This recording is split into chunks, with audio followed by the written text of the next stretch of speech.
Olá, tudo bem? TV Apada em parceria com o FAC. Vamos voltar agora a conversar um pouquinho, você já fez mestrado, ok. E eu vi que você fez uma explicação dos orixás e você ficou muito famoso na internet. Eu queria saber como é que você ficou famoso a respeito disso, né? Que tal é essa história que te soltou aí? Não, a culpa não é minha. A culpa é do Marcos. A culpa é do Marcos. Bom, ele jogou na internet. Então o que aconteceu? Eu estava numa área, numa apresentação no mestrado Postrade, né, que é o curso de pós-graduação da UNB. E aí estava tendo uma apresentação de vários grupos de pesquisa e eu também tinha minha área de pesquisa.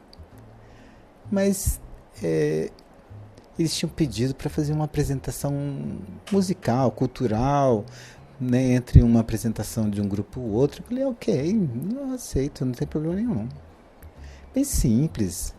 Um grupo pequeno que estava ali na apresentação. E aí eu convidei um amigo meu com violão apenas, uma amiga com a parte mais percussiva. Pandeiro, E pandeiro. ficamos ali cantando, eu sinalizando. E aí fui. Eram só nós três. Mas Lira, uma amiga minha, filmou.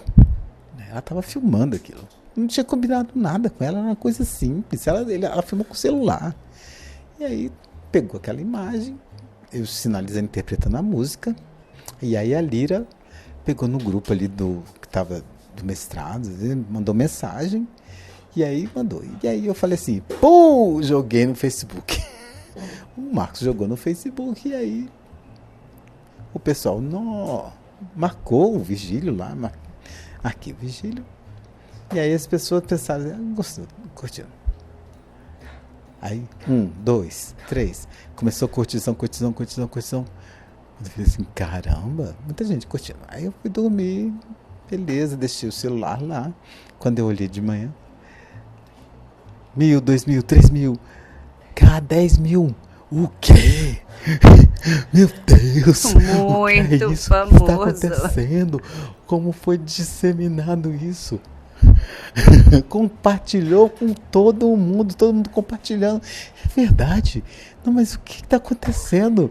Eu gostei, vários comentários, várias curtições, marcando amigos, entrando em contato, me chamando, falando assim, cara, no Facebook, me convidando para fazer.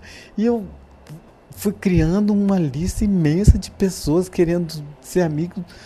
E eu, gente, o que é que aconteceu? As pessoas da Austrália. A Austrália estavam clicando, Europa. Tô besta. No Acre. Gente, Uau. tudo que é lugar. Brincadeira, eu amo o Acre. Mas gente de tudo que é lugar. Olhando aquilo dali, rapaz. Então, a música é do Xum.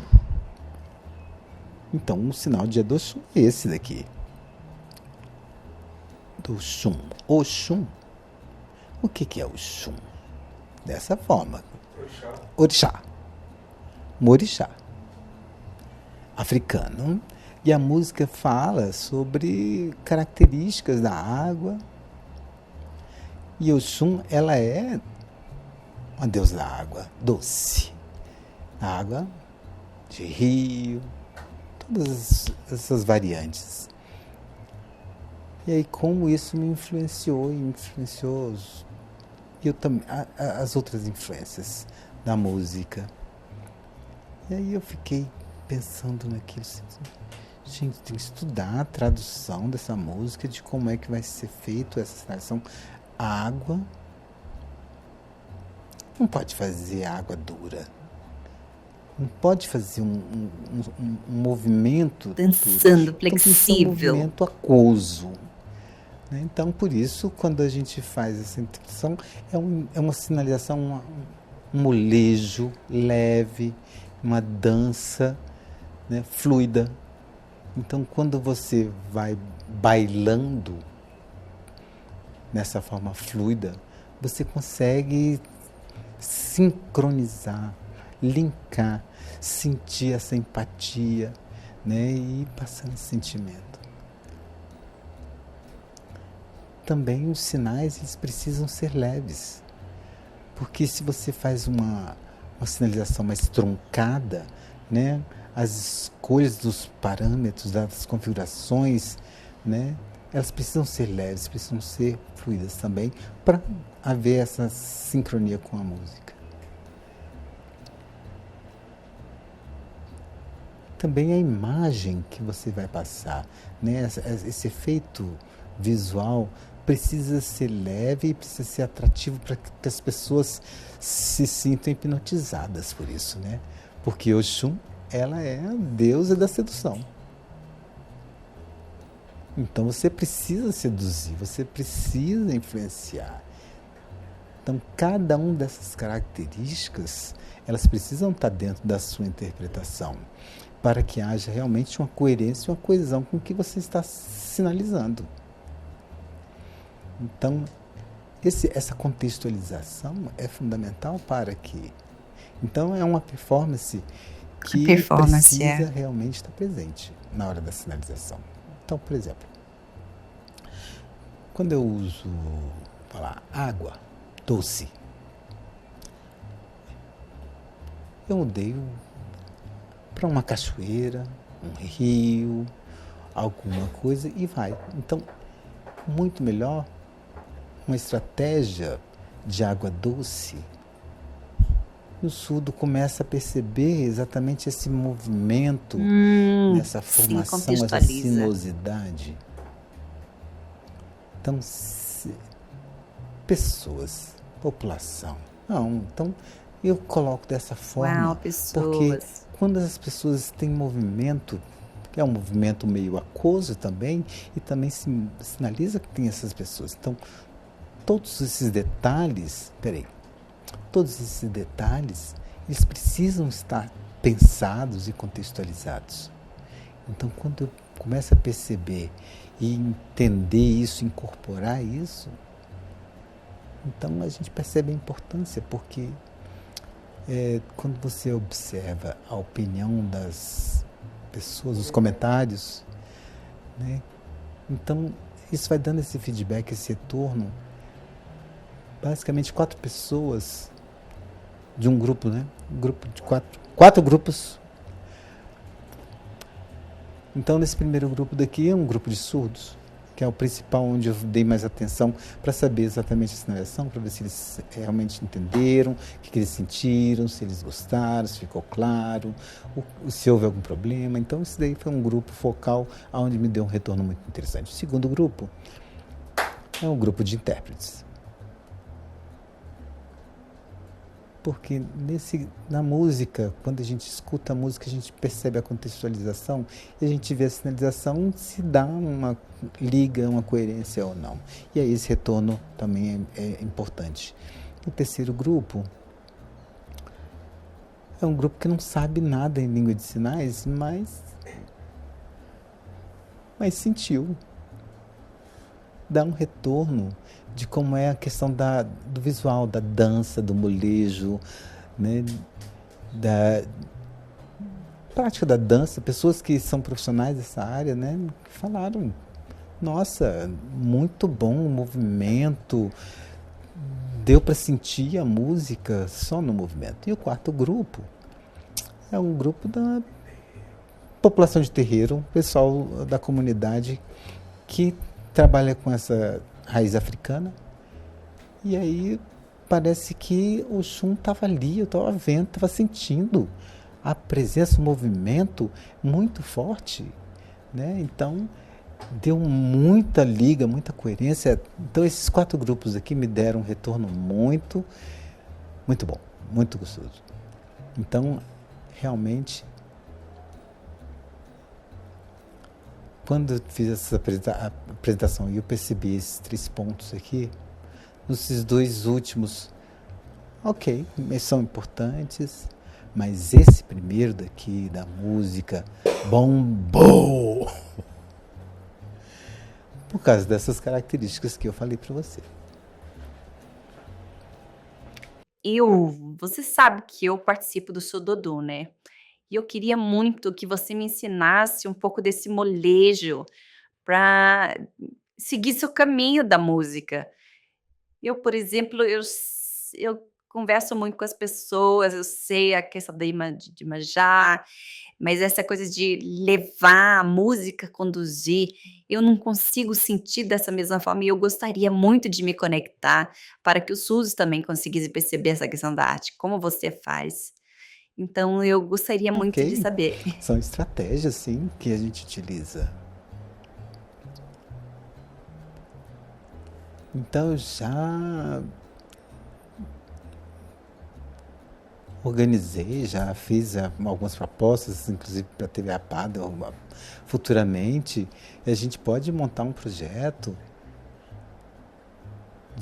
com tecnologia própria para poder trabalhar essa questão do um colete pulsante, né, de ritmo, que é exatamente para poder perceber, os surdos perceberem essa vibração do som.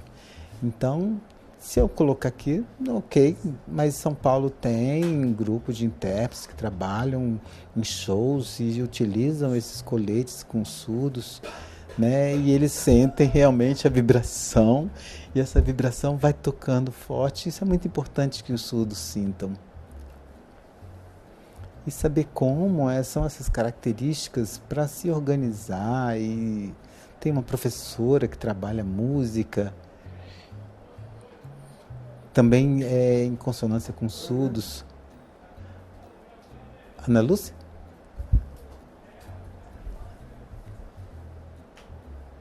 Então pode também interagir, fazer um compartilhamento dessas Que informações. pode ajudar a aumentar também e melhorar a arte para as pessoas, não é? E a parte agora, né? Ai, meu Deus do céu, que bom. Me fala uma outra coisa. Profissionalmente, a interpretação artística, qual é a diferença de salário para os outros tipos de interpretação? Me fala um pouquinho sobre isso. Curiosidade, curiosidade. Discussão, é tenso, né?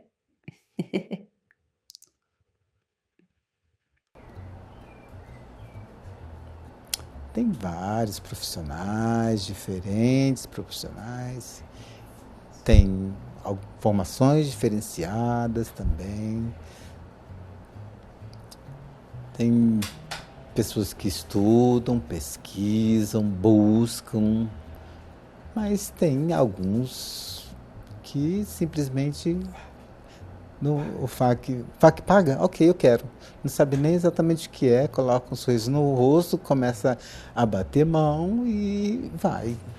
Né? Dançam, né? Fazem uma performance, mas onde é que está a informação na língua?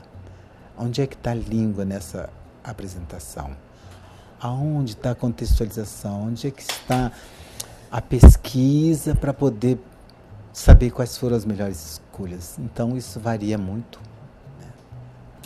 Então, não é obrigatório ter uma formação acadêmica, mas é obrigatório que você se perceba, se você se conheça, você saiba que profissional que você é, né? Com o que você precisa estudar, o que você precisa trabalhar para poder sentir, se filmar, se analisar, se conhecer, anos, para saber. Você precisa fazer, isso é básico. Então, por exemplo, uma pessoa que quer aprender agora, né? Vai me pagar pouco, simplesmente vai largar a mão disso, né? Então, eu trabalho igual uma pessoa.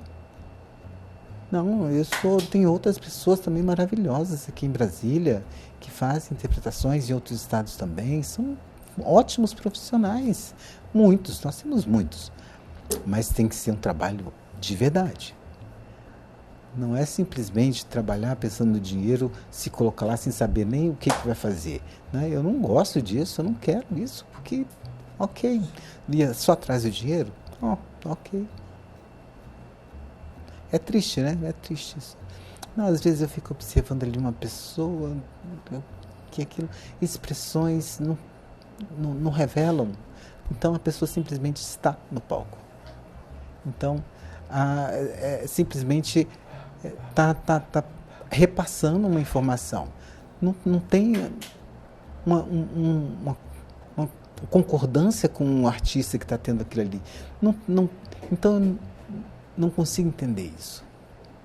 Por que vai ali? Para que vai? Só por causa do dinheiro.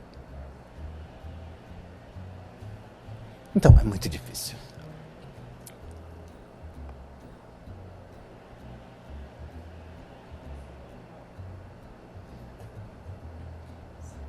Sábado passado agora, né, teve um curso onde estava tendo ensinamentos, organização, projetos para o FAC, de acessibilidade, e aí eu fui lá dar aula. Você precisa ver, você precisa amar de verdade o seu trabalho, né? Não adianta, pergunta para o intérprete,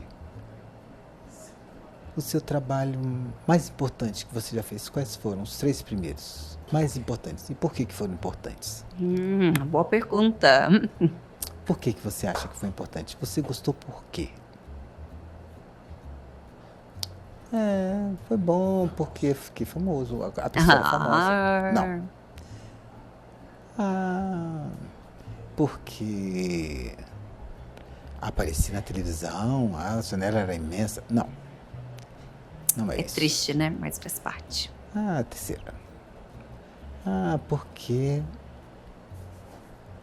tive que pesquisar, tive que buscar palavras que eu não conhecia, vocabulário, ver as adaptações, ver uma música muito boa que eu gosto, mas era muito difícil de sinalizar. Sim. Então tem. E também, pergunte ao surdo. Esse surdo aqui, ele é referência? Precisa ser avaliado. É bom? A sinalização é boa? Porque se o surdo não responder? O surdo, não gosto, não quero, não sei. Então tira. Realmente não dá certo. Eu, no caso, eu vou falar um pouquinho sobre enquanto surdo, né? É muito melhor, eu prefiro, inclusive, que as pessoas mostrem como é que está na verdade, né? Na contextualização da arte, da música, né? Simplesmente pelo afã de mostrar, né? Essa avaliação é muito importante. Você acha que estou certa? Não sei. Eu não sei se está certo, se está errado, mas isso daí é um sentimento seu. Eu falei eu como surdo, né? Como surdo. É isso mesmo que você precisa entender qual é a contextualização. Então, se a pessoa tem uma intimidade, conhece, intérprete, vai para um show, mas quem é aquela pessoa? Que arte é essa? Que artista é essa? Eu não conheço nada sobre essa música. Então, eu não conheço a música, não conheço a letra, e a primeira vez que você vai e você já está lá trabalhando, como é que pode isso? Não teve um estudo, não teve um preparo. Por exemplo, eu estava interpretando Alceu Valença. Então, no CCBB, um evento que estava tendo lá um show, o Alceu, eu conheço desde quando eu era pequenininho. Então, sempre vi as músicas dele, a família vê as músicas, né? É do Natal, então, Nordeste, uma pessoa. Muito próximo, né? De onde ele morava e onde eu estava. Então, eu cresci com o Alceu Valença. Então, a música dele, para mim, quando ele dá os primeiros acordes, eu já sei exatamente o que vai ser. Então, tá na mesma hora. A sincronia é perfeita. Então, o corpo já começa a reagir nos primeiros acordes. Tá acostumado, né? Ok. Então, se fala assim, eu conheço o Alceu. Né? Okay. Não, mas não é a mesma coisa. Não é o contrário. Então, eu conheço, eu não posso errar. Se eu conheço, posso errar. Eu cresci a vida inteira com ele, 45 anos, Alceu Valença no meu ouvido. Então, eu não posso errar. Então eu amo Alceu Valença, então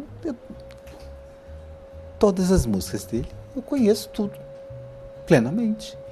Então eu já trabalhei muito, já treinei muito com essas músicas, já interpretei muito essas músicas. Então tá no celular, eu coloco lá o Spotify, música toda, já tem toda o playlist ali, já consigo, vou ouvindo e vou treinando e já vou sentindo exatamente onde eu estou passando, vou dirigindo, e vou escutando repetidamente. O cérebro incorpora essas músicas de uma forma, cola no meu cérebro. Então, isso faz parte de mim já. Então, toda essa... Mas tá pronto isso? Não. Depois que eu vou me filmar ainda para saber como é que é a minha performance. Então, se as minhas mãos estão reagindo da mesma forma, peraí. Eu coloco a câmera na minha frente e eu vou fazendo os movimentos e vendo se eu estou perdendo um movimento porque um outro movimento está impedindo. Então, eu preciso me organizar, inclusive com relação à posição. Qual mão tem que ir até qual ponto para não atrapalhar. Então, a distância tem que ser toda calculada, tudo milimetrado, tudo planejado. Então, quando vai ter uma interferência de um sinal com o outro, com a pessoa, eu preciso saber exatamente onde que isso vai estar acontecendo, qual é o campo visual que isso vai estar acontecendo, para utilizar o espaço token ou o espaço subrogado, qual que eu vou utilizar para poder a performance sair da forma como eu planejei. Então, se eu incorporo o personagem que eu estou no subrogado, eu preciso saber se eu vou fazer isso ou se eu vou usar o espaço token para poder colocar os meus personagens. Então, são detalhes que eu preciso planejar antes. Eu tenho que escrever para poder saber exatamente qual roteiro que eu estou fazendo isso, né? Através de desenhos, para perceber como é que vai ficar isso visualmente, né? Então, tudo isso tem que ser muito planejado até ficar pronto. Então, na hora do show, quando ele der o primeiro acorde, o meu corpo já sabe o que fazer, já está pronto. Parece karatê, por exemplo.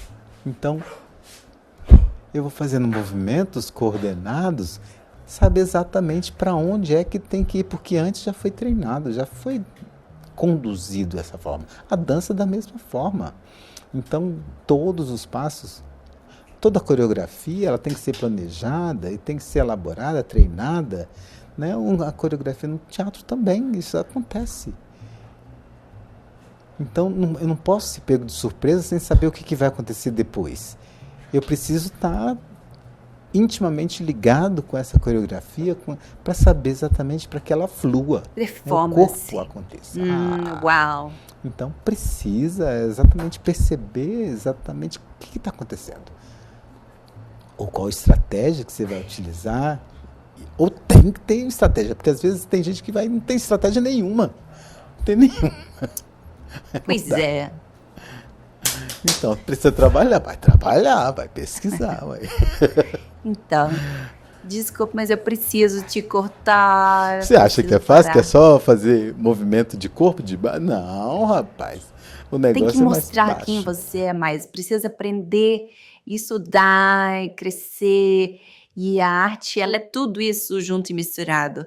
Para mostrar exatamente que o surdo tem dificuldade de entender, só legenda, libras também, mas o molejo, a performance, né, para que realmente a gente consiga entender. Então, eu estou falando como surda aqui no caso, num bate-papo gostoso como esse, fantástico. Muito obrigado, Virgílio. Nossa, foi muito bom, estou emocionada. Ah, meu Deus, obrigada. Então, olha, você quiser saber, quiser curtir, quiser saber mais sobre Virgílio, olha na TV Apada, uma grande pessoa que é o Virgílio, muito famoso agora, com os orixás, com Edoxum. Então, olhe no Facebook, no Instagram. Tchau, muito obrigado. Legenda também. Obrigada, Virgílio. obrigada. Um beijo para vocês. Beijos.